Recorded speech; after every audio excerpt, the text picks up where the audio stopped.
Have you ever checked into a motel late at night and noticed that one room is always locked, no matter who owns the place?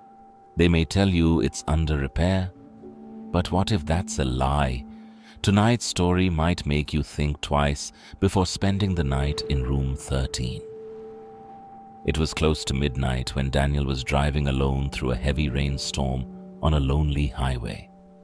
His phone had no signal, his fuel tank was almost empty, and he was exhausted. Just as he thought he would have to sleep inside his car, an old motel appeared through the rain. The faded sign read, "Sleep Well Motel," but several letters no longer worked, making it look strange and forgotten. Daniel parked his car and walked inside. The lobby smelled old, and the lights flickered every few seconds. Behind the front desk sat an elderly man with pale skin and tired eyes. Without smiling, he handed Daniel a key.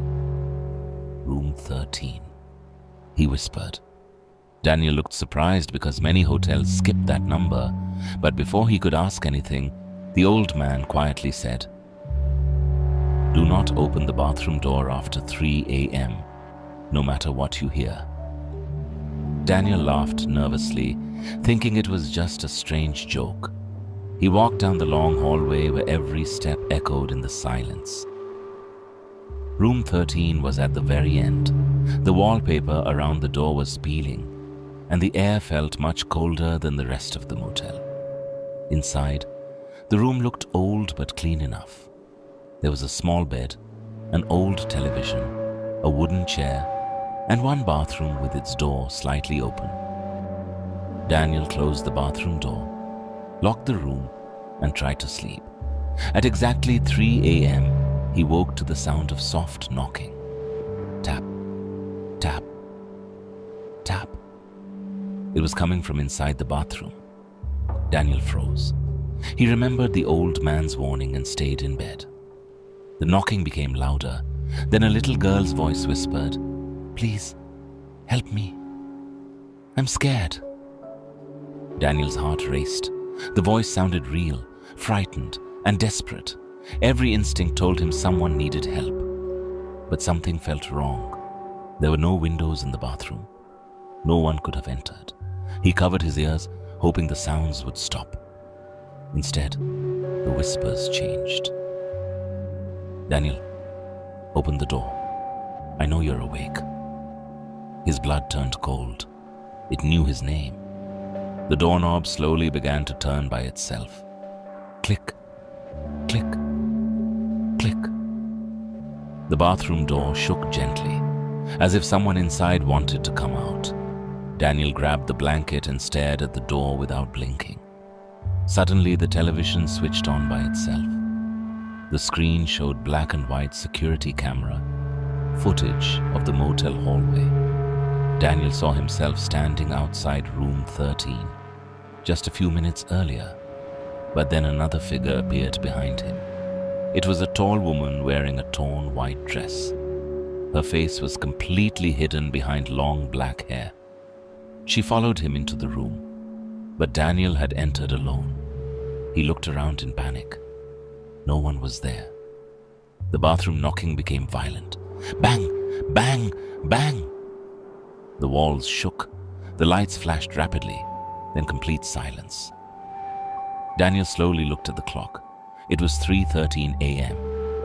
Suddenly, the bathroom door creaked open by itself. A freezing wind rushed into the room.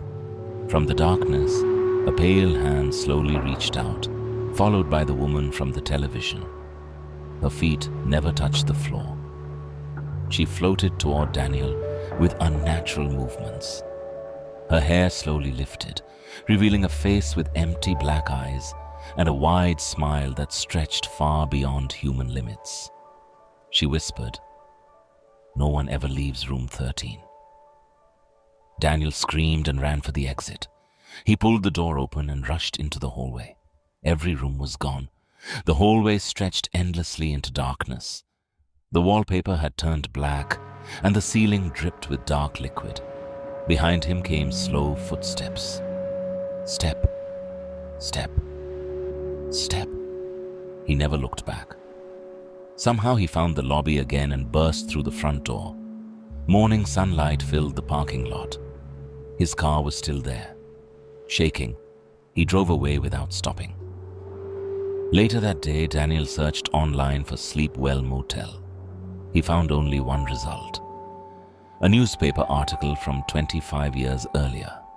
The motel had burned down after a terrible fire. Everyone inside died, including the owner, and a young woman who had been trapped forever in room 13. There was one final photo with the article. It showed the motel before the fire. Daniel's heart stopped. Standing in the second-floor window of room 13 was the same smiling woman with empty black eyes, but she wasn't alone. Standing beside her was Daniel. If you enjoyed this horror story and want more terrifying tales that will keep you awake at night, don't forget to like, subscribe, and turn on the notification bell. Sweet dreams, if you can sleep tonight.